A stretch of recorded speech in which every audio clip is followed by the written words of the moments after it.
आनन्दकन्दं प्रभुदेवचन्द्रं ब्रजेशरूपेण पुरापि जातं प्रवेश्य प्राप्तं प्रियप्राणनाथं परेशपुरनं सततं नमामि। ब्रह्मा प्रिया जागरणाय जातः सर्वस्वपाता भवसिन्धुत्राता विज्ञानदाता निजधर्मधाता दिनैकबन्धो शरणं प्रपद्ये दिनैकबन्धो शरणं प्रपद्ये। कृष्ण कन्हैया लाल की जय।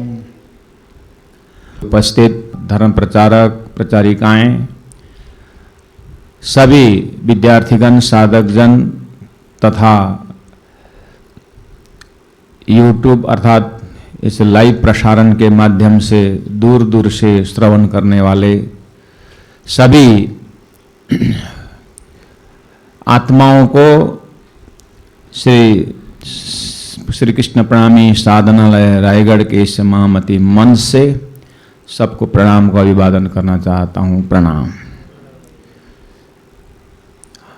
हम ये साप्ताहिक एक अनुष्ठान को लेकर के 2-3 दिन से उपस्थित हैं। आज साप्ताहिक कार्यक्रम का चौथा दिन। ईशावास्य उपनिषद को लेकर के अपने अंतस्करण को किस तरह से शुद्ध पवित्र रखें, किस तरह से हम ब्रह्म चिंतन के लिए पात्र बने, उसके लिए ज्ञान मार्ग द्वारा आत्मा ज्ञान, आत्मा का स्वभाव अस्ति भाति सत चिद आनंद, बार बार उस आत्मा के गुण को गीता से और अन्य संतों के वाणी से प्रयास करवाया। और एक बार 2 बार बोलने से नहीं होता है।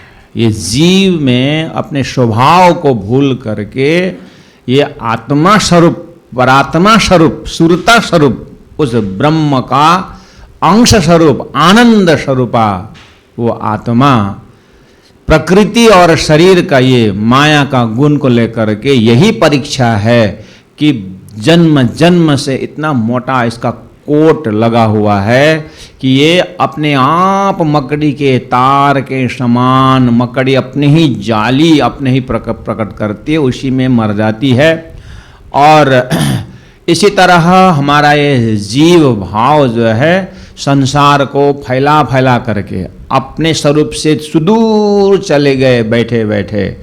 तो सभी परमात्मा के अंश स्वरूप, परमात्मा के संदेश वाहक, परमात्मा ही संदेश वाहक बन करके अपने ही आत्मा स्वरूप जीव को, सुरता को, उस ब्रह्मात्मा को याद दिलाते हैं। इसी प्रयास में ऋषियों ने भी, ऋषियों के माध्यम से भी, वेदों के माध्यम से परमात्मा एक परमात्मा है, एकम सत विप्रा बहुधा वदन्ति। एक ब्रह्मात्मा, एक आत्मा, एक ब्रह्म स्वरूप का चिंतन करवा रहे हैं। उसके माध्यम से क्या होता है, ये अनेकेश्वर जो सृष्टि है उसमें किस तरह से ये संसार खेल बना हुआ है, इसका मकसद, इसका उद्देश्य क्या है, वो तारतम्य ज्ञान बताता है। लेकिन ये फैलाव कैसा हुआ और इसके चित्तवृत्ति से समेट करके, जैसे कछुआ कुछ खतरा देख करके अपने गुण इंद्रियों को समेट करके उसके खोल के अंदर वो चला जाता है और अपने को सुरक्षित मानता है, ऐसे ही ब्रह्म ज्ञान द्वारा ये जीव अपने आप किस तरह से माया में फैल गया और अभाव में भाव का कल्पना करके, नहीं में है को कल्पना करके ऐसे ही स्वप्निक दुख उठा रहा है। नए संसार का दुख वास्तविकता है, नए संसार का सुख वास्तविकता है। इस तरह से ये स्वप्निक अवस्था से जागृत अवस्था में पहुंचा करके इसी शरीर में बैठे बैठे एक सुंदर उजाला प्रकाश को उदय होता है, जिसके कारण अंधकार अंधेरा अज्ञानी हृदय से जो नहीं में है करके भटक रहे जीव जो स्वतः क्या बन जाता है, आत्मा स्वरूप, ईश्वर स्वरूप या ब्रह्मात्मा परम धाम स्वरूप बन जाते हैं। उसकी प्रयास चल रहा है और युगों युगों से हमारे से पहले भी इसी रास्ता से होकर के श्रेय और प्रिय का मार्ग जो है, ये श्रेय उत्तम आत्मा परमात्मा ब्रह्मधाम की बातें करते तत्कालीन भी यही धारा चल रहा था। आज इसके जो है ग्राहक हम बैठे हुए हैं और एवरग्रीन ट्रूथ, ये जो यूनिवर्सल ट्रूथ जो ज्ञान है, वेद शास्त्र और तारतम वाणी का जो अखंड वाणी का अवलोकन कर रहे हैं, उसको हम आत्मसात कर रहे हैं और उसके माध्यम से अपने अपने अंकुर के मार्फत एक ब्रह्म सत्ता से कोई जुड़ रहे हैं, कोई ब्रह्म स्वरूप से जुड़ रहे हैं, कोई परब्रह्म परमात्मा के धाम स्वरूप लीला और अपनी परात्म स्वरूप का चिंतन इसी के माध्यम से कर रहे हैं। तो हम ईशावास्य उपनिषद में प्रवेश कर रहे थे और कल हम लोगों ने 1 नंबर मंत्र, 2 नंबर, आज 3 में पहुंचने के प्रयास करेंगे। एक बार फिर याद दिलाएं, बहुत मुख्य बात है। ईशावास्य उपनिषद एक तो उपनिषदों में प्रथम उपनिषद माना जाता है और प्रथम उपनिषद का भी प्रथम सूत्र के नाम पर ही इस उपनिषद का नाम आया हुआ है, ईशावास्यमिदं सर्वम। ईशा उपनिषद अर्थात परमात्मा व्यापकता की बात आई। उसके बाद परमात्मा का सत अंश से अक्षर ब्रह्म और अक्षर ब्रह्म के माध्यम से जगत की उत्पत्ति है, ये तारतम्य के दृष्टि से शास्त्र को इस तरह से गुह्य अर्थ निकालता है। तो इसी मंत्र में यत् किंच जगत्यम, जगत करके परमात्मा का सत अंश इतना व्यापक रूप से आ गया कि अक्षर ब्रह्म जगत्याम, अक्षर ब्रह्म भी सत अंश व्यापक है।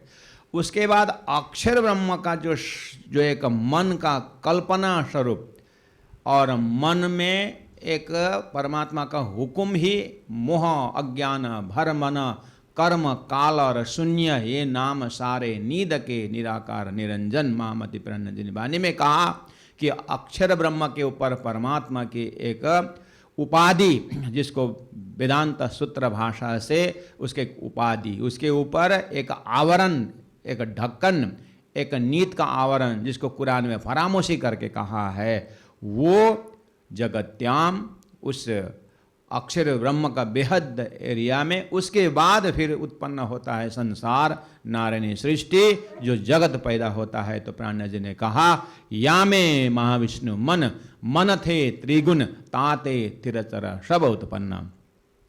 उस अज्ञान रूपी मन का विस्तार होकर के अब नारायण सृष्टि, उसके बाद शेष नारायण, फिर जा कर के ब्रह्मा विष्णु महेश, उसके बाद जो है 14 लोक, सारी सृष्टि की व्याख्या महामति प्राण जी ने अपनी वाणी में भी कहा है। उसी का लक्षण जो है हमें वेद के सूत्र से मिलता है कि जगत्यम, जगत अब तेन त्यक्तेन भुंजे था। ये बहुत ऊंची क्वालिटी बताई है हमको। इसको बार बार संतों की वाणी से और अपने निधिध्यास, अपने अनुभव से अगर हमें ब्रह्मानंद की अनुभूति करनी हो तो ये त्यक्तेना शब्द बहुत ही महत्वपूर्ण है। और संसार में जीना भी है, और जीने के लिए ही लोग अपनी इच्छा का इतनी बड़ी, इतना बड़ा जो महल बनाते हैं, जैसे मकड़ी अपने ही शरीर के अंदर से धागा निकालता है और बढ़िया जाल गूंथता है, उसके बाद वहीं में समा जाता है, उसी में मर जाता है। अज्ञान के ऐसे अज्ञान का इच्छा रूपी धागा हमारे अंदर से प्रकट हो जाता है और जीव उसी को इतना बड़ा संसार का फैलाव देता है। बाद में उसी तय और मैं के ये झूठे संबंधी स्वप्निक धागा में अटक करके जीव बार बार जन्मना और बार बार मरना, इस चक्कर में इसका समय बीत जाता है। इसीलिए ये त्यक्ते न, इसके ऊपर हमने बहुत कल परसों से चिंतन कर रहे हैं। फिर भी मैं और इसको और नज़दीक से एक बार कहना चाहता हूँ, ये त्याग गुण हमारे अंदर है कि नहीं। कल भी हमने थोड़ा प्रकाश डाला था, त्याग शब्द जो है हमारे अंदर है कि नहीं। तो इसमें एक उदाहरण कि जो अपने अनुभव से हम देख सकते हैं, जैसे हम आप तीर्थाटन के लिए निकलते हैं, तीर्थ के निकलते हैं तो या कहीं घूमने जाते हैं, जो भी है, तो कहीं धर्मशाला में रुक जाते हैं और धर्मशाला के अंदर एक झाड़ू भी है और धर्मशाला तो मिल गया। मैं तीर्थाटन इसीलिए बोला हूँ कि प्रायतर लोग थोड़ा जनरल जो है लोग इतना वीआईपी में तो होते नहीं हैं। मिडिल क्लास लोग हम जब जाते हैं तो हाई फाई वाला होटल में तो नहीं रुकते और ऐसा भी नहीं कि फुटपाथ में रुकते हैं। तो नॉर्मल जो है, रिजनेबल जो अपना पहुंच के अंदर हो, खर्च को देखते हुए एक धर्मशाला में रुक गए। सपोज एक झाड़ू भी है और गद्दा दे दिया और रात भर का जो है यात्रा वहाँ विश्राम करना है, तो वहाँ बैठे बैठे एक झाड़ू भी दिखाई दिया, थोड़ा धूल दिखाई दिया, तो हम अपने आपस में बात करते हैं, अरे झाड़ू है यहाँ पर, झाड़ू लगा दें, थोड़ा साफ करें। अरे ऊपर थोड़ा मकड़ी के जाल भी है, पता नहीं इस यात्री नहीं आते हैं क्या यहाँ पर, इतना गंदा दिखता है। भले जो दो चार शब्द प्रयोग, झाड़ू पकड़ते हैं और झाड़ू पकड़ के झाड़ू लगाते हैं वहाँ पर। देखना तो झाड़ू लगाते समय हमारा झाड़ू वही है, झाड़ू का पकड़ने का लक्षण वही है, उसका एक्टिंग वही है, और झाड़ू वहाँ भी अंदर से बाहर निकालते हैं गंदा, जो हम कचरा है अंदर से बाहर निकालते हैं, और अपने घर में भी झाड़ू लगाते हैं, धर्मशाला में भी झाड़ू लगा रहे हैं। धर्मशाला में झाड़ू लगाते समय इतना होश में हैं कि वहाँ से झाड़ू निकाल के सफा, एकदम सफा करते हैं। ऐसा नहीं कि वहाँ पर जैसे एक्टिंग करते हैं, ऐसा नहीं, सीरियसली हम झाड़ू लगा रहे हैं। लेकिन हृदय में कितना त्याग वृत्ति है कि कल सुबह 4-5 बजते न बजते इस धर्मशाला हम अपने लक्ष्य में जाना है। कल सुबह 4-5 बजे 6 बजे जो है अपने लक्ष्य की ओर प्रस्थान करना है, और यहाँ अभी झाड़ू लगा करके हम रात भर सोने के लिए। तो यहाँ हम अपने वृत्ति को अंदर से देखें, यहाँ पर त्याग वृत्ति है, कल निकलने के लिए यहाँ पर तैयारी चल रही है। तो ये संसार में जो भी सामग्रियाँ हम प्रयोग कर रहे हैं, ये संपूर्ण सामग्रियाँ वहाँ झाड़ू लगा दे हैं कि वो सफाई करने के लिए, लेकिन हमारे दिमाग में ये नहीं कि कल जाते हैं झाड़ू भी लेके जाएंगे, गद्दा भी लेके जाएंगे।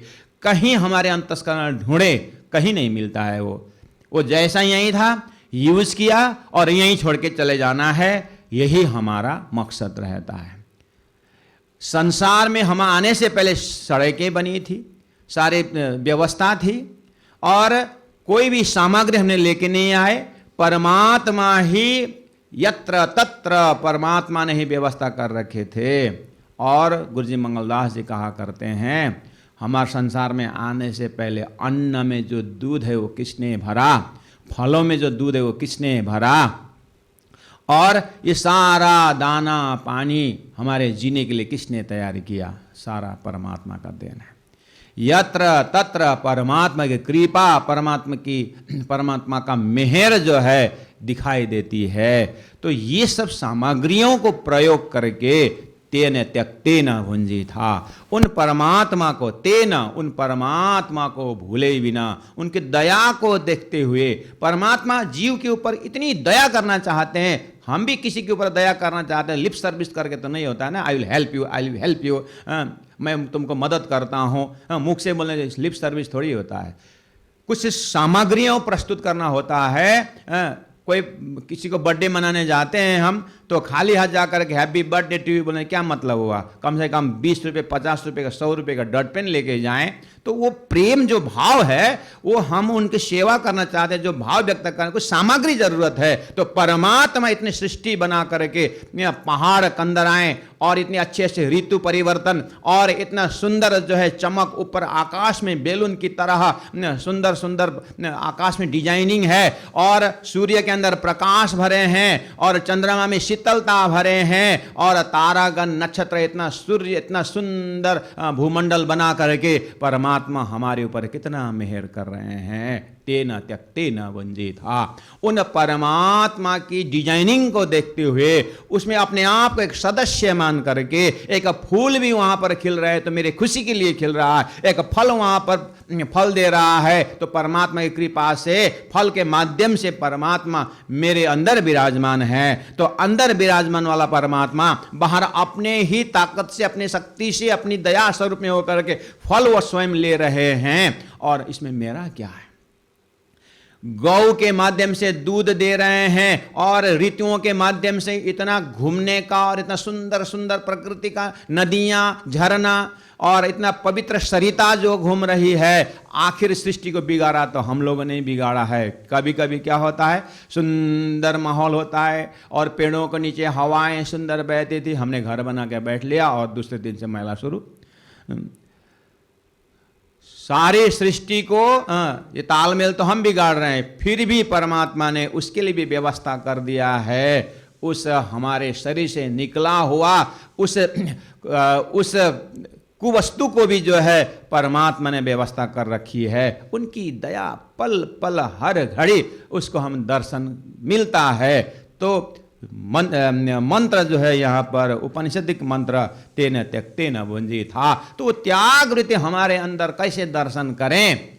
बाहर तो है, अंदर भी दिखाई देता है। मैंने उदाहरण दिया कि झाड़ू वही है, वहीं पर हम सफाई कर रहे हैं, लेकिन अंदर में त्याग का दर्शन होता है कि कल सुबह यहाँ से निकलना है। ऐसे ही मनुष्य शरीर ही साधन है, इसके द्वारा हम यहाँ पर कर्म कर रहे हैं। और ये गुणों में 5 ज्ञानेंद्रिय, 5 कर्मेंद्रिय हैं, ये परमात्मा ने दिया हुआ सामग्री है। इससे हम कर्म करें और कर्म करते समय वो कर्म बंधन का कारण न बने, उल्टा वो मोक्ष का कारण बने। ये तरीका, दिस आर्ट ऑफ लिविंग, ये जो है जीने की कला जो है हमें शास्त्र सिखा रहा है। परमात्मा इस शास्त्र में बैठ करके कितनी दया कर रहे हैं, ज्ञान की सेवा कर रहे हैं और उनके पास पहुंचने के प्रेम का रास्ता करके दिखाया उन्होंने। तो ये भी तो उनकी दया है। यत्र तत्र परमात्मा के मेहर का दर्शन करने की क्षमता परमात्मा ही देते हैं। इसलिए यहां पर मां गृत कस्य स्वे धनम, ये संसार में जो भी सामग्री आखिर है किसका? जिस दिन परमात्मा की व्यापकता, उनकी सत्ता का दर्शन होता है, अपने आप ये जितने भी सामग्री हैं परमात्मा का हो जाता है। लेकिन शुरू करना अपने को पड़ता है, उस समझ को हमें बढ़ाना पड़ता है। प्यारे भक्तजन महानुभाव, इस तरह से एक दो उदाहरण द्वारा हम अपने अंदर ही, क्योंकि जब कुछ भात बन गया बर्तन में तो देखना अगर होता है कि भाजी चावल जो है भात बन गया है कि नहीं बन गया है, उसको देखने के लिए 1-2 कण हम निकालते हैं और हाथ से स्पर्श करके पता लगा लेते हैं कि चावल भात बन गया है। उसके लिए सभी चावल को हम निचोड़ते हुए नहीं जाते हैं। ऐसे ही ज्ञान भरमार है और साधना का बहुत चीज बताया है। हम अपने अंदर की जो है त्याग के लिए इतनी बड़ी बड़ी किताबें लिखी होगी, हम पढ़ते भी सुनते भी हैं, अनुभव करना अपने हृदय में। उसके लिए कुछ कर्म दिए हैं परमात्मा ने, जो कर्तव्य कर्म में हम कितना त्याग वृत्ति से कर सकते हैं, उसका दर्शन अपने आप को करना होगा। उसके मिठास को लेकर के परमात्मा की मेहर, परमात्मा की कृपा का दर्शन करना होता है और धन्यवाद देना पड़ेगा, साधुवाद देना पड़ेगा। ऐसा समझ हमारे हृदय में उदय हुआ तो परमात्मा को धन्यवाद देना पड़ता है। किसी को पूछो आप आज का मंदिर नहीं आते हो, तो बोलते हैं हमने कहाँ पाप किया है। अच्छा, पापी लोग ही मंदिर जाते हैं क्या? हमको तो ऐसे ही लगता है। अच्छा, तो मंदिर जाने वाला पापी है तो मंदिर बनाने वाला महात्मा तो और महापापी है, और मंदिर में रहने वाला तो बात ही छोड़ो, पुजारी तो नरक में गया। लोगों की धारणा रहती है कि मैं मंदिर पापी लोग जाते हैं, हम तो धर्म कर। अच्छा, तुम्हारा हृदय में हम धर्म कर्म कर रहे हैं बोलते, तो भी ये धर्म कर्म करवाने वाला परमात्मा समझ कर उनको धन्यवाद देने के लिए भी जाओ। हम तो ऐसा संदेश देते हैं, कहीं से भी वो परमात्मा से जुड़ने की प्रयास करें। उनको धन्यवाद देते हुए हम कर्म के लिए और भी एक दृष्टांत पेश करना चाहते हैं। किस तरह से हम इसको, इन सूत्रों को प्रैक्टिकल, हमें 18 ही श्लोक 18 ही मंत्र पूरा करने, हमने कोई ठेका नहीं ले रखे हैं। हो सकता है ये 18 महीना तक भी चल सकता है। हाँ, हमारा मूड के ऊपर होता है। 7 दिन में तो 2-3 श्लोक भी नहीं खत्म होता, 18 महीना लगा देंगे। अपने तो काम ही यही है, और साधना स्थापित किया इसीलिए कि इसी में साधना करते रहना है।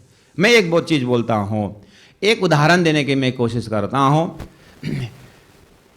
ये एक कहीं कुछ बन रहा है, बहुत लोग लगे हुए हैं, कोई पत्थर उठा रहे हैं, कोई मट्टी उठा रहे हैं, तो बहुत लोग परिश्रम कर रहे हैं। इतनी धूप है और दिन के 12 बजे लोग, एक महात्मा वहाँ से गुजर रहे थे, तो बोले कि बहुत लोग जुड़े हुए हैं यहाँ पर, क्या बात है, क्या बन रहा है। वो जो उस मैदान का कोने में दूर में एक आदमी का, वैसे भी हम कुछ पूछना चाहते हैं, भीड़ में नहीं जाते हैं, कोई अकेला आदमी हो, थोड़ा बूढ़ा हो, कभी कभी शहर में टेम्पो पकड़ना हो ना, तो लोग क्या करते हैं, बूढ़ा बड़ा आदमी टाइप का ऐसा कुछ हो, तो भाई वहाँ जाना है, जाओगे, ऐसा नहीं लेते हैं, तो पता नहीं बदमाश होगा क्या होगा, हाँ कहाँ पहुँचा देगा। उसमें भी जो माता बहन है तो और डर जाते हैं, इसलिए थोड़ा विचार करके पूछते हैं, पूछताछ करना भी हो, या तो सीधा पुलिस के पास जाएंगे कि सर हमारा ऐसा है। तो महात्मा थोड़ा सा दूर में कोई काम कर रहा है, उसको बोले कि भाई साहब ये सब लगे हुए हैं, क्या बनने जा रहा है और क्या कर रहे हैं, क्या कर रहे हैं, दिखते नहीं है, इतना धूप है, पत्थर फोड़ रहे हैं, पत्थर उठा रहे हैं, क्या कर रहे हैं, दिख नहीं रहा। इतना एग्रेसिव कि वो चिल्लाया, महात्मा कुछ नहीं बोले, तुम पेट है, कमाना है, खाना है, काम कर रहे हैं। अच्छा, तो फिर महात्मा और आगे चले गए। आगे जा कर के दूसरे को पूछा कि थोड़ा उसका अनवर चेहरा जो है थोड़ा फ्रेश लगा, तो बोले कि यहाँ क्या बनने जा रहा है। बोले क्यों कर रहे हैं, क्या कर रहे हैं। अरे महात्मा जी, जीवन मिला है, कहीं से भी हो, पेट भरना है, परिवार पालना है, स्वस्थ रहना है, हम तो कार्यक्रम तो कर्म कर रहे हैं। अच्छा, बस, और आगे चले। बोले एक और मिला, उसका तो चेहरा ही ऐसा लगता है कि अभी भी खिला हुआ फूल जैसे, लेकिन शरीर में पूरा पसीना पसीना है, वही पत्थर उठा रहा है, फेंक रहा है, कुछ हमर पत्थर तोड़ रहा है। तो बोले कि ये क्या सब लगे हुए हैं, क्या बनने जा रहा है। अरे महात्मा जी, यहाँ पर हमारे गांव में मंदिर बनने वाला है, भगवान आने वाले हैं और भगवान के लिए हम यहाँ पर महल मंदिर तैयार कर रहे हैं। अच्छा, भगवान आने वाले, हाँ हमारे गांव में ही भगवान आने वाले हैं, परमात्मा आने वाले हैं, उनके लिए हम सिंहासन बना रहे हैं, उसके लिए हम गजूर बना रहे हैं, उनके लिए हम सुंदर बैठने का स्थान बना रहे हैं। तीनों लेबर है, तीनों ही काम कर रहे हैं, लेकिन काम वही है। लेकिन देखिए, एक के शब्द में शब्द में नरक भरा हुआ है, वो परेशान है, और एक जो है अपना हंसमुख चेहरा के का अपने मेरा कर्तव्य है, मेरा पेट का भरना है, लेकिन मैं कर्म कर, लेकिन सत्य से कर्म करूंगा, ठगूंगा नहीं, चोरी नहीं करूंगा, इस भावना से अपना पेट का सवाल भले ही हो, लेकिन सत्य मार्ग से वो लगे हुए हैं। और एक तो इतना बिंदास हो गया, वो तो इतनी खुशी है उसके हृदय में कि वो किसका काम है, कितना मिलेगा और इसका फल मिलेगा, यही नहीं मिलेगा, उसका कोई गीता पढ़े ना पढ़े, वो प्रैक्टिकल गीता की बात कर रहा है। इतनी खुशी है कि वो बोल रहा है हमारे घर में, हमारे गांव में, हमारे शहर में भगवान आ रहे हैं और भगवान के लिए स्थान बना रहे हैं। कर्म वही है, एक उसी कर्म में ब्रह्मानंद का अनुभव कर रहा है, और एक उसी कर्म में कर्तव्य कर्म में आनंदित है, और एक उसी कर्म में नरक की तरह उसका दिन बीत रहा है। आखिर व्यक्ति तो वही है, फर्क क्या हुआ। ये जो कर्म का आज किया हुआ कर्म कल जाकर के फल कैसा देता है। एक 3 मंत्री थे और राजा ने कहा कि 3 मंत्रियों को एक ही साथ ऑर्डर कर दिया कि भाई वॉचमैन को कहा या वहां पर मंत्री के एंट्रेंस में गेट में कह दिया कि वो 3 मंत्री जो फलाने फलाने आ रहे हैं उनको सीधा एक एक बोरी पकड़ा देना और अपने उद्यान में जाकर, में बगीचा में जाकर के फल तोड़ के ले आए, उनका ये ऑर्डर कर देना। जैसे ही मंत्री पहुंचे सुबह 9 बजे तो उनके ऊपर ऑर्डर कर दिया और गए बेचारे। जाते जाते तीनों के वृत्ति, अनंत वृत्ति घूमने लगा। एक बोलता है हम वॉचमैन का काम करवाते हैं, राजा की बुद्धि बिगड़ गई है, चिल्लाते हुए गया और वहीं से फल तोड़ताड़ जैसे जैसे लेकर बोरी भर दिया। और दूसरा ने थोड़ा सा मेहनत किया, पेड़ के ऊपर चढ़ा और फल थोड़ा बहुत जो भी है और इधर उधर कच्चा पक्का सब तोड़ फोड़ करके डालियां शालियां सब ला करके भर दिया। और वो भी आखिर राजा चेक करता है, नहीं है ये जाकर कहीं रख देना है। और दूसरा एक चढ़ गया पेड़ के ऊपर। अब ये राजा का ऑर्डर है, जैसे भी हो, जब फल तोड़ने को बोला है, यहाँ पर डालियां तोड़ने को नहीं बोला है। उसने फल तोड़ के ले आना है। तो देखा कि ये फल अगर ज़्यादा कच्चा भी तो खा नहीं सकते, चाहे भले कोई भी खाए, कच्चा भी खाने का, और ज़्यादा पका हुआ जो है वो भी तो गिरने वाला है। और एक एक फल चुन चुन करके उसने थोड़ा सा कच्चा भी डाले और थोड़ा सा पक्का रंग चढ़ रहा है उसको भी डाले और ज़्यादा ही कलर अभी तोड़ के अभी खाने का रस भरे ऐसा फल भी तोड़ के पूरा बोरी भर के ले आए। तीनों जने आ गए और राजा का आज्ञा जैसे ही हुआ कि जाओ 3 जने 15, 16, 17 नंबर 3 कमरा में घुस जाओ और जो लेके आए हैं 15 दिन वही बैठ के खाओ। बोलो श्री प्राणनाथ प्यारे की जय। 3 जना को 3 कमरा में 15 दिन के लिए रख दिया। आप विचार करना आखिर तीनों ने क्या खाया। जिन्होंने घास फूस लेके आए वही खाना पड़ा, जिसने कच्चा वच्चा ले के आया था जैसे वैसे खाना पड़ा, और एक ने तो पका हुआ लाया था उसी दिन खाया और थोड़ा रंग चढ़ा हुआ 3 दिन बाद खाया। और ऐसा करते करते 15 दिन आराम से तो फ्रेश फल जैसा रस पूर्ण होकर 15 दिन में निकला। और जो घास फूस लेके आया था वो तो गोबर की तरह चेहरा बना के निकला। आखिर कर्म तो अपना ही होगा, अपना जैसा कर्म करोगे वैसा ही भोगना पड़ेगा। इसलिए कुर्वन्नेव कर्माणि, कर्म करना ही है, लेकिन कर्म कर्तव्य, कर्म के पीछे ज्ञान का भाव और प्रेम के साथ कर्म करना चाहिए। ये भी संदेश जो है उपनिषदों के माध्यम से हमें सुंदर जीवन बनाने के लिए कितनी अच्छी तरह से व्यवस्थित कर दिया है। प्यारे भक्तजन महानुभाव, हम इस तरह से अपने आप को, अपने जीवन को बहुत करीब से, नजदीक से इन महापुरुषों के जीवनी को देखते हुए हम अपने जीवन को धन्य बना सकते हैं। यहां पर कहा गया है कि जिजी विषित सतम समाहा, 100 वर्ष तक जीने की कामना रखें। कितना सुंदर बात है कि 100 वर्ष तक हम किस तरह से जीते हैं और क्यों जीते हैं, कैसे जीते हैं, बहुत सारा इसके ऊपर, जीवन के ऊपर प्रश्न है। हम कब तक जिए ये चिंता न रखें, लेकिन कैसे जिए। कम समय में अनंत प्रकाश छोड़ के हम या तो ऐसे कर्म करें जो इतिहास लिखी जाए, या तो हम किसी महापुरुष इतिहास लिखने के लिए हिम्मत करें। जीवन को कैसे धन्य बनाएं, इसके ऊपर भी प्रकाश डाला हुआ है।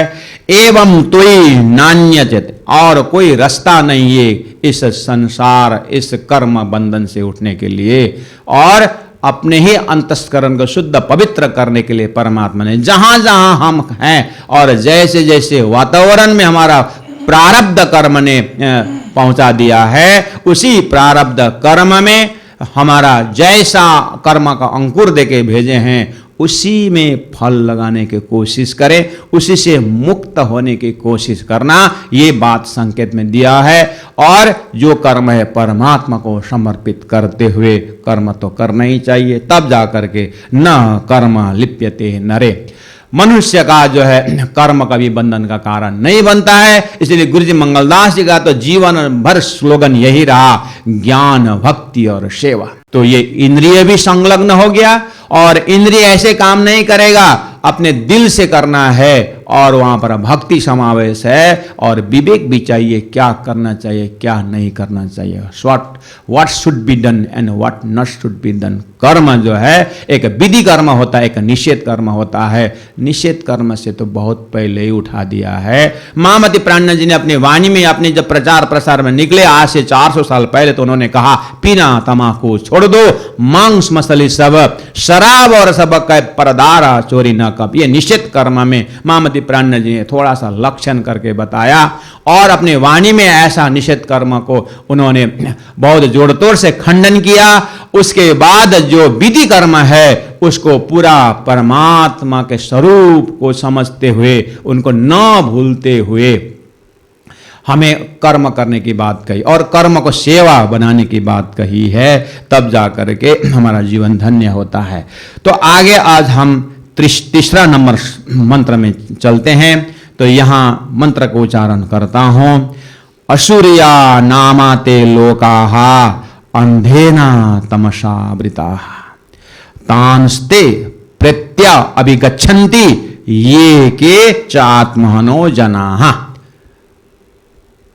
ये उपनिषद, ईशावास्य उपनिषद का तीसरा नंबर मंत्र में ऋषि द्वारा परमात्मा का संदेश आया। इतना सुंदर पाठ पढ़ाया हमने।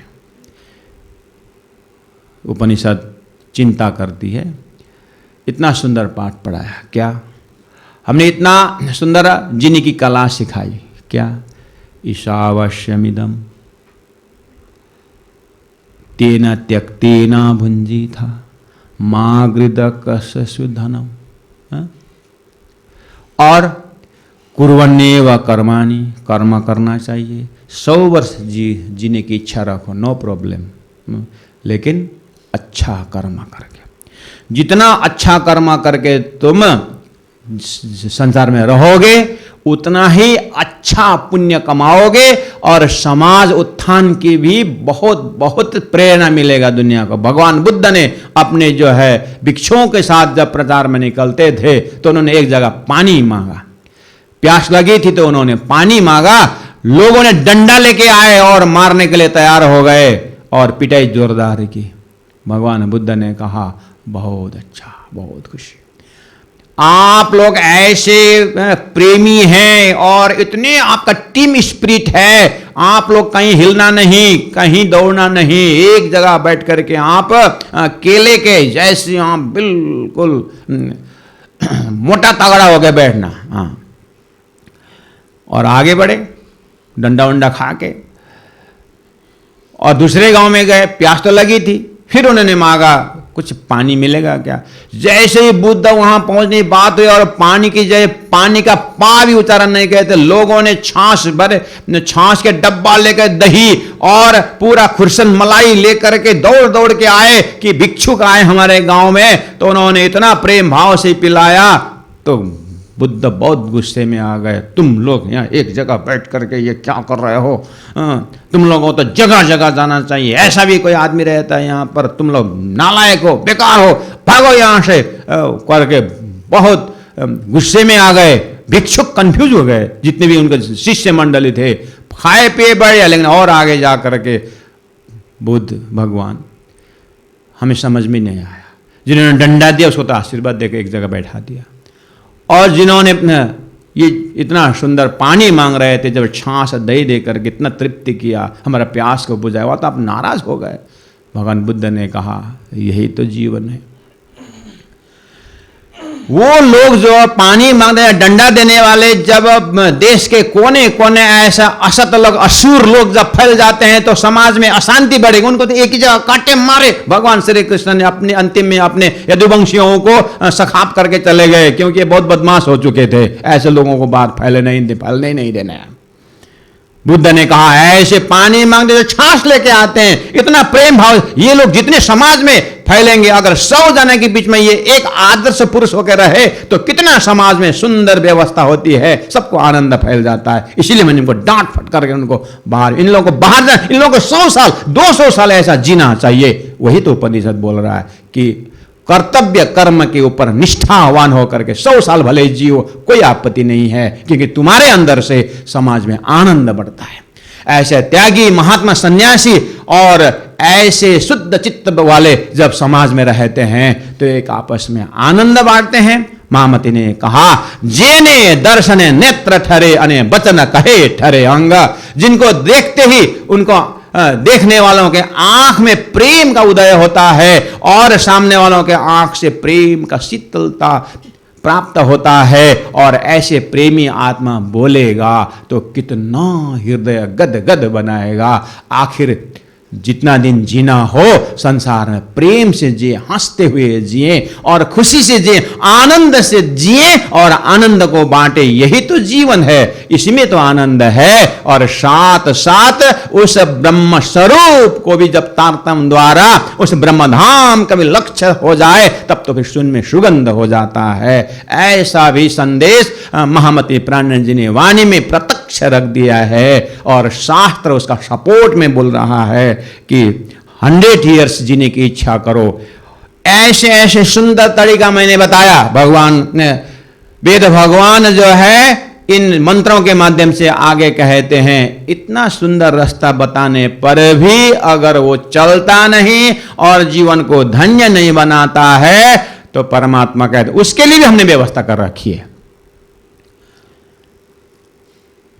समाज संचालन में आप देखिए, फर्स्ट प्राइज, सेकंड प्राइज है, नोबेल प्राइज है, और इतना इतना पुरस्कार है, अंतर्राष्ट्रीय एकेडमिक पुरस्कार, कितना सुंदर सुंदर पुरस्कार रखा हुआ है। और जो अच्छा कर्म करके आते हैं, मेहनत से आते हैं, उनको पुरस्कृत किया जाता है। दिल्ली में ले जाकर के इंटरनेशनल वहां पर की व्यवस्था कर दे रखी है। और जेल भी तो है उसी देश में जेल भी तो है, हिरासत है, और पुलिस के डंडा भी है और एक हाथ में बंदूक भी है और एक हाथ में पुरस्कार देने के लिए लिफाफा भी है।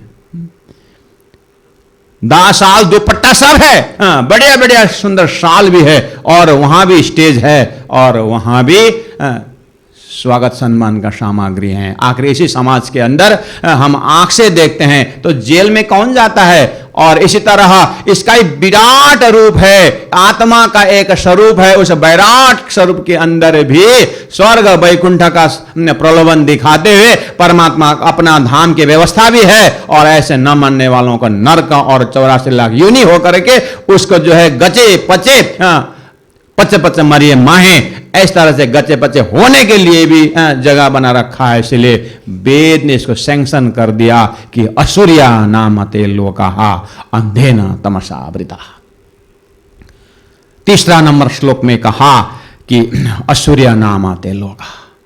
जो इस पहला नंबर में, 2 नंबर में जो मार्ग बताया, आत्म कल्याण की बात बताई है, जो होश में आकर के ब्रह्मनिष्ठा गुरु के साथ इतना लक्ष्य बताने पर भी अगर नहीं चलता है और अपने आप को देखता नहीं और दूसरों को कष्ट देने का, पाप बढ़ने का अगर ऐसा काम करता है तो उसको अंधेन पूरा अंधकारमय अर्थात पूरा दुखदाई, तमसा आवृता, पूरा अज्ञान से, पाप से भरा हुआ, दुख से भरा हुआ ऐसा कुंड और नरक भी है। भगवान श्री कृष्ण के लीलायुक्त उस भागवत ग्रंथ में परीक्षित महाराज को सुखदेव बताते हैं कि वहां पर 84 नरक कुंड की बात जब कर रहे थे तो 28 का ही व्याख्या हो पाया। कितना 56 तो वर्णन हो ही नहीं पाया। कांप गया परीक्षित कि कान पकड़ लिया, बाबा आगे वर्णन मत करिए। ये भी एक अच्छा प्रयास है कि जब इस तरह से नहीं हो तो उस तरह से, जहां से भी हो दिल को यहां से उठाना है। जब नरक का दुख का व्यक्त, जब दुख का जब श्रवण कराते हैं तो जीव क्या है कि वो उससे हटेगा जरूर। और संसार में जब लोग किसी के हाथ पैर बिना को दिखता है, आंख बिना के दिखता है, तो वहां पर जीव की कहानी आती है, पूर्वजन्म का फल है, ये है वो है। ये भी एक परमात्मा की व्यवस्था में है। और जब इतना कहना नहीं मानता है तो तांस्ते प्रेत्या अभिगच्छन्ति, और मरने के बाद जो है बार अभिगच्छन्ति, गच्छन्ति तो एक बार जाते हैं, गच्छन्ति हो गया, अभिगच्छन्ति एक बार नहीं, बार बार प्रत्येक जन्म में वो नरक भोगने को जाता है। ऐसा भी हमने व्यवस्था कर रखा है उपनिषद का। और ये के च आत्महनो जनहा, इनके लिए उपनिषद ने क्या कहा, इतना सुंदर व्यवस्था दे रखी है, अन्न दिया, फल दिया, और परमात्मा ने अपने स्वरूप का परिचय करवाया और अपना धाम की बातें करी, ब्रह्मानंद की बात करी, और ये सब सुन करके भी या उसको इग्नोर करते, अनदेखी करते हुए जानबूझ करके कर्म बिगाड़ रहा है, और मनुष्य जीवन को इतना सुंदर जीवन पा करके अगर नरक का काम कर रहा है, तो उपनिषद ने कहा आत्महनो जना, यानी ये आत्महत्यारा है। निर्देह माध्यम सुलभम सुदुर्लभम प्लवम सुकल्पम गुरु कर्णाधारम। आगे मयानुकूलेन नवसतरीतम पुमान भवाब्दिम न तरेत्स आत्मा हा। भागवत ने भी आत्मा हा, आत्मा का हनन करने वाला, इस तरह से उसको समझाया है या उसको उसके लिए बताया है। उसको भी आत्महत्यारा कहा है। हमें प्राय ग्रॉस माइंड क्या बोलता है, रस्सी लेकर के अगर लटक गया कोई पंखे में तो बोलते हैं आत्महत्या कर लिया, और ट्रेन के नीचे में आ गया तो उसने कहीं से भी अपने आत्मा को वो मतलब आत्महत्या, कमिट सुसाइड, जब वो सुसाइड करता है, मरता है, तो बोलते हो आत्महत्यारा। ये तो ग्रॉस माइंड का व्यवस्था में है, लेकिन वेद शास्त्र उपनिषद और उस संत महात्मा के वाणी में मनुष्य शरीर में पहुंचने के बाद ही पुत्रेशना और ये जितने भी संसार का ही इच्छा आकांक्षा में अगर जीवन तय और मय में बिता करके मनुष्य शरीर का उद्देश्य जो परमात्मा ने दिया हुआ है, वो मोक्ष प्राप्त का साधन अगर नहीं किया और मोक्ष प्राप्त के लिए अग्रसर नहीं हुआ और बार बार 84 के चक्कर में जाता रहा, तो फिर इसको भी शास्त्र ने आत्महत्यारा कहा है। इतने स्ट्रॉन्ग वर्ड, इतने कठोर शब्द प्रयोग करते समय भी हमारा सोया हुआ जीवड़ा जगता नहीं, तो परमात्मा भी परेशान है। परमात्मा में सोचते होंगे क्या दिन में इसको भेजा है संसार में, जिसको भेजा ही नहीं है। भेजा, इसको दिमाग नहीं है, इसको भेजा ही क्यों जिसको भेजा ही नहीं है। परेशान है परमात्मा। कभी कभी व्यवहार में सिखाते, कभी कभी अपने कुमारी लड़की को बोलते हैं कि तुम कभी कभी तो अपना मां बन के देख, लड़का तो कभी पिता बन के देख। ऐसे ही हम तो कहते हे जीव कभी भी ईश्वर बन के देख, परमात्मा बन के देख कि परमात्मा अपने जीव के ऊपर कितना प्यार करते हैं, और थप्पड़ लगा करके भी मां अपने बच्चा को सही लाइन दिखाना चाहते हैं। यहां पर परमात्मा क्रूर नहीं है, परमात्मा की दया है इसके पीछे। एक मां बच्चा स्कूल जाना नहीं चाहता है तो थप्पड़ लगाती है, उस गुस्सा में लड़का कभी कभी मां को गाली भी देते, काली भद्रकाली महाकाली, पता नहीं मां को क्या क्या गाली दे करके वो शरीर को मोड़ते हुए गुस्से में निकल जाता है, और मां उसके ऊपर इतना दुखी नहीं होती है कि ये गुस्सा में बोल रहा है। जब मां इतना बच्चे के ऊपर इतना दया कर, जब इतना गाली दे रहा है बच्चा, फिर भी मां हृदय से खुशी है, तो इतने व्यवहार करे तो भी हे जीव परमात्मा तेरे लिए ऑलवेज इज हैप्पी, ये जो खुशी है परमात्मा आनंद में है, लेकिन तू अपना कर्म क्यों बिगाड़ रहा है। तू परमात्मा की खुशी को दर्शन करते हुए अपने समय में सचेत होने के प्रयास कर, आत्महनन गति जाए, आत्महत्यारा मत बन। परमात्मा ने निर्देह माध्यम सुलभम दुर्लभम, ऐसा देव दुर्लभ मनुष्य शरीर प्राप्त करवाया है जीव को, और उस भवसागर से पार तरने के लिए साधन दिया हुआ है। साधन भी तो डिजाइनिंग है, आपको पता है। जो भूमि है, जो जमीन है, वहां दौड़ने वाला साधन अलग है, और जैसे ही जमीन खत्म होता है तो फिर आगे क्या आता है, पानी अगर आता है तो वहां फिर उस पानी को उस पार जाने के लिए साधन अलग है।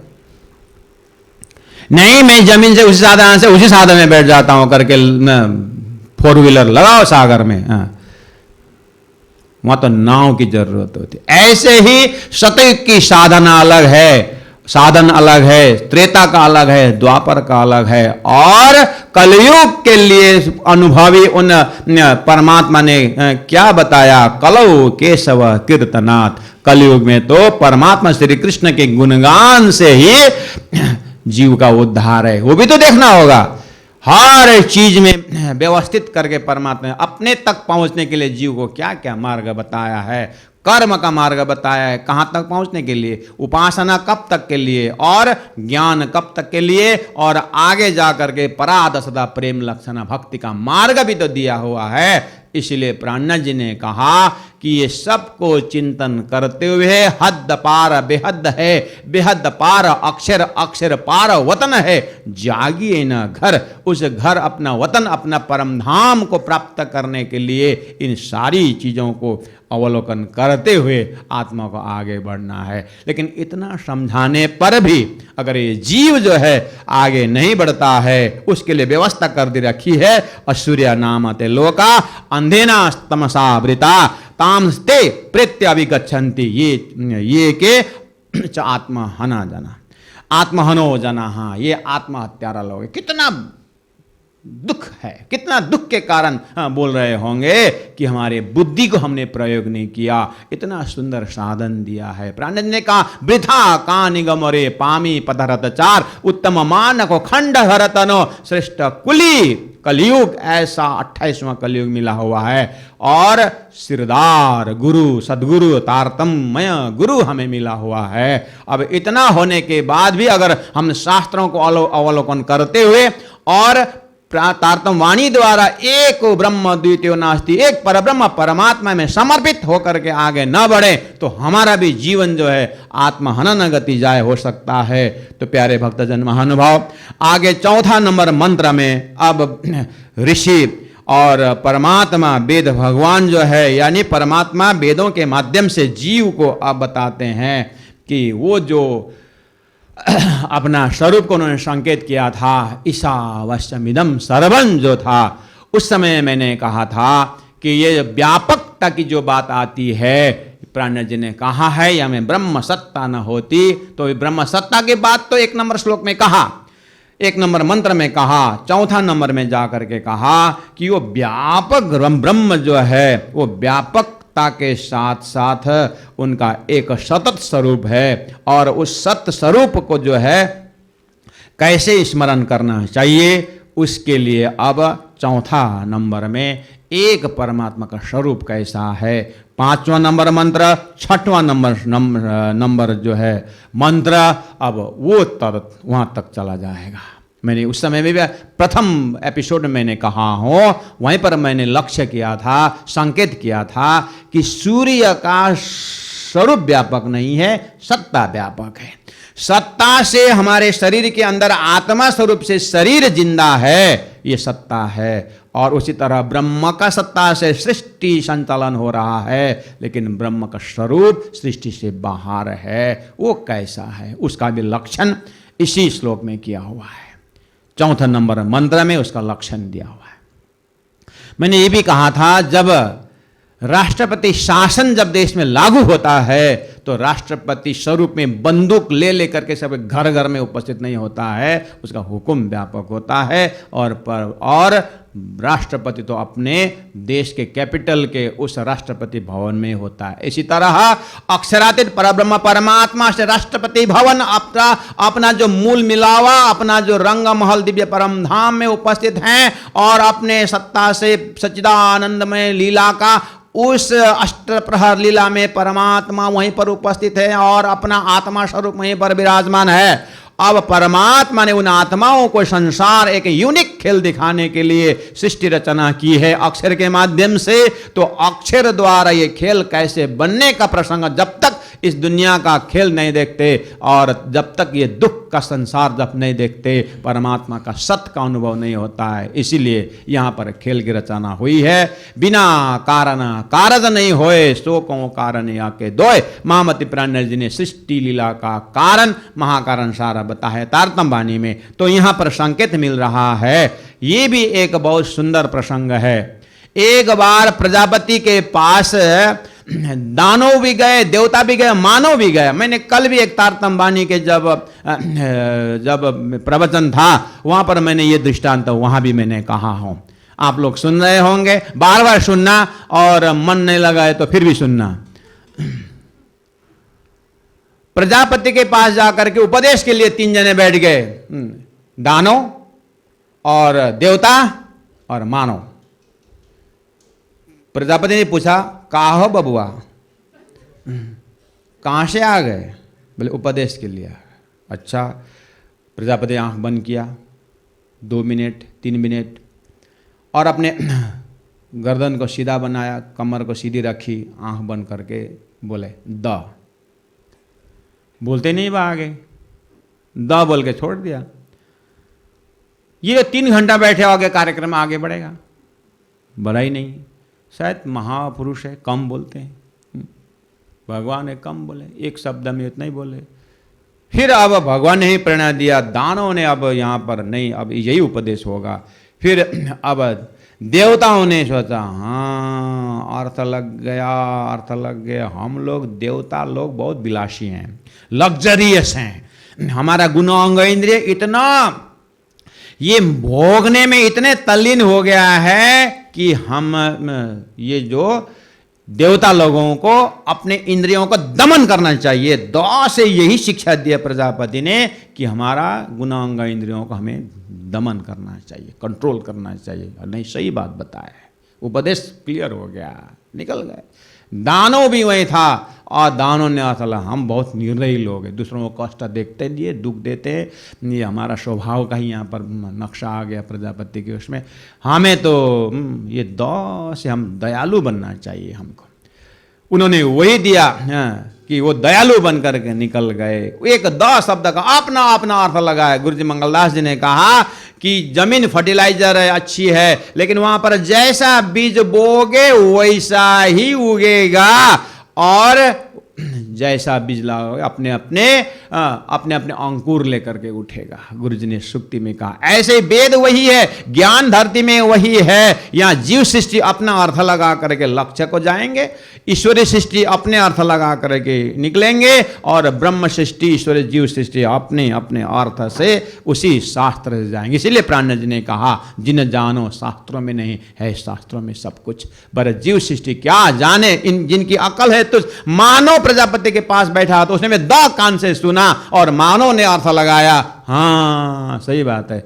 हम लोग मानव जो है ना, ये मानव जो है कमाने में लग गए।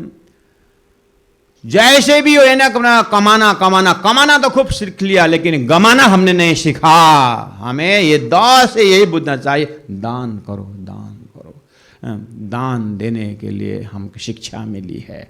सूत्र तो खाली द था, एक अक्षर द, तो ऐसा अर्थ निकल गया। ऐसे तो शास्त्रों में कितने सारे शब्द है, लेकिन उसको देखने का, सुनने का जो एक सार विजन है, वो तारतम्य है। एक तारतम्य विजन से जब हम देखते हैं, सुंदर व्याख्या 14 नंबर में 4 नंबर मंत्र में कहा, जो ईशावास्यम जो था, जो परमात्मा व्यापक था, उसका स्वरूप कैसा है, वो कैसा है, बोले वो तो वो परमेश्वर परमात्मा अनेजत, बहुत अचल है, और एकम, वो तो एक है।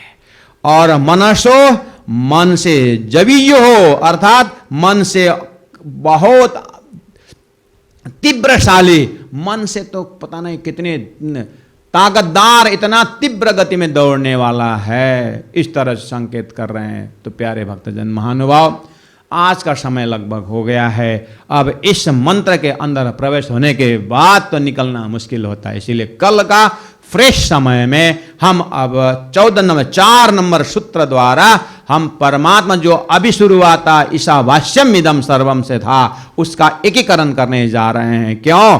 जैसे तेल में, मैंने उस दिन भी कहा था, सरसों में तेल व्यापक है, लेकिन सब्जी बनाते समय सरसों डालने से नहीं होता है। घी जो है दूध में व्यापक है, लेकिन आरती करते समय कहीं यज्ञ में धूप लगाना हो घी का तो दूध डालने से नहीं होता है, उसको एकीकरण करना जरूरी है। इसी तरह जो शुरू किया है एकीकरण, एकम सद विप्रा बहुधा वदंती, वो एकम शब्द जो है ईशावास्य उपनिषद में एकम शब्द आया है, वो एक कौन है? तारतम्य ज्ञान ने कहा वो एक पुरुषोत्तम परमात्मा अक्षर राज्य कृष्ण एवं अक्षरातीत सच्चिदानंद लक्षणम, वो सच्चिदानंद लक्षण वाला एक परमात्मा है।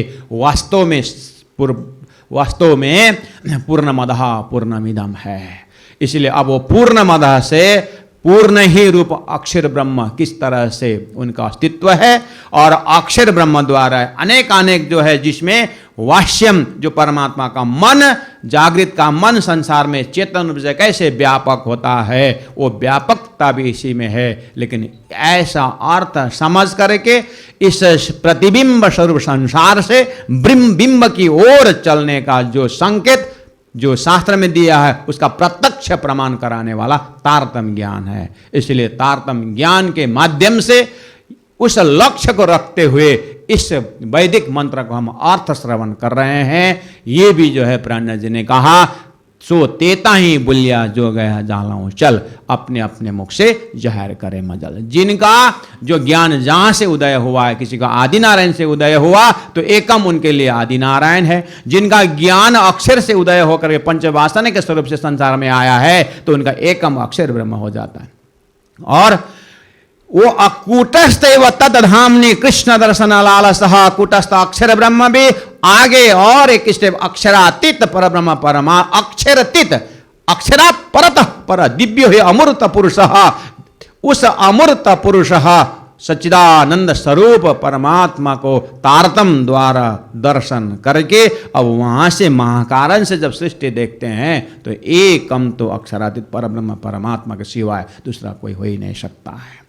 तो यही मंत्र इसीलिए प्राज्ञ जी ने कहा, वाह क्या सुंदर व्याख्या शास्त्रों में है। लेकिन इस जंगल से उस सार को निकालने के लिए सदगुरुदेव चंद्र जी महाराज को 40 साल मेहनत करनी पड़ी, और उसके बाद क्रिया सिद्धि तो हो गई। लेकिन ऐसा क्रिया सिद्धि से भी कुछ नहीं होगा जब कृपा सिद्धि नहीं होता है। तो परमात्मा की कृपा से इन सभी शास्त्रों को अवलोकन करने की एक दिव्य दृष्टि, महान दृष्टि, जो तारतम्य दृष्टि मिला, उस तारतम्य से शास्त्र हम देख रहे हैं। ये तो अपनी घर की बातें बोल रहे हैं, अपने घर की ओर संकेत कर रहे हैं।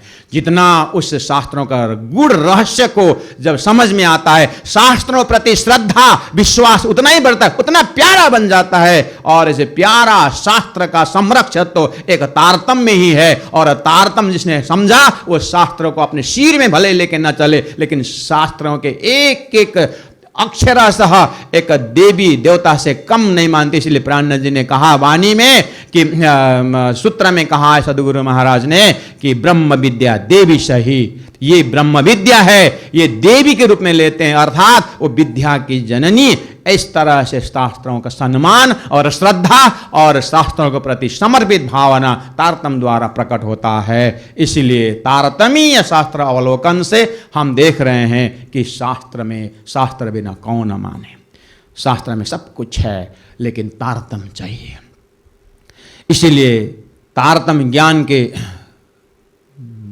दृष्टि से, तारतम्य ज्ञान के विजन से कल हम इस चौथा नंबर सूत्र में प्रवेश करेंगे। बहुत गहरा और बहुत भावपूर्ण अर्थ यहाँ पर दर्शन होगा। सभी से अनुरोध है कि इस मंत्र को और दिल दिमाग से श्रवण करें, ये क्योंकि ये तारतम्य शास्त्र अध्ययन है, शास्त्रों का मनन है। गुरु परंपरा से और गुरु जी दीनदयाल महाराज जी के वाणी का तालीम लेते समय का उनका शास्त्रीय अप्रोच के आधार पर हम इस चीज़ को यहाँ पर प्रकाश डाल रहे हैं। ये हमारा विवेचन नहीं है, पहला तो सदगुरुदेव चंद्र जी महाराज का विवेचन है और महामती प्राज्ञ जी का इसके ऊपर और मनन और निधिध्यासन चिंतन तारतम्य वाणी में है। उसके बाद जो है संपूर्ण गुरु परंपराओं से इसको मेहनत करते हुए हमारे ऊपर गुरु जी दीनदयाल महाराज जी का आशीर्वाद स्वरूप जो है शास्त्रों का मैं यहाँ पर प्रकाश डालने का प्रयास कर रहा हूँ। आप लोग इसमें जरूर श्रवण करके साथ दीजिएगा। इतने शब्दों के साथ मैं अभी वाणी को विराम देता हूँ। बोलो श्री प्राणनाथ प्यारे की जय, सदगुरु महाराज की जय, तीनों पुरी धाम की जय, गुरु जी 108 मंगलदास महाराज की जय।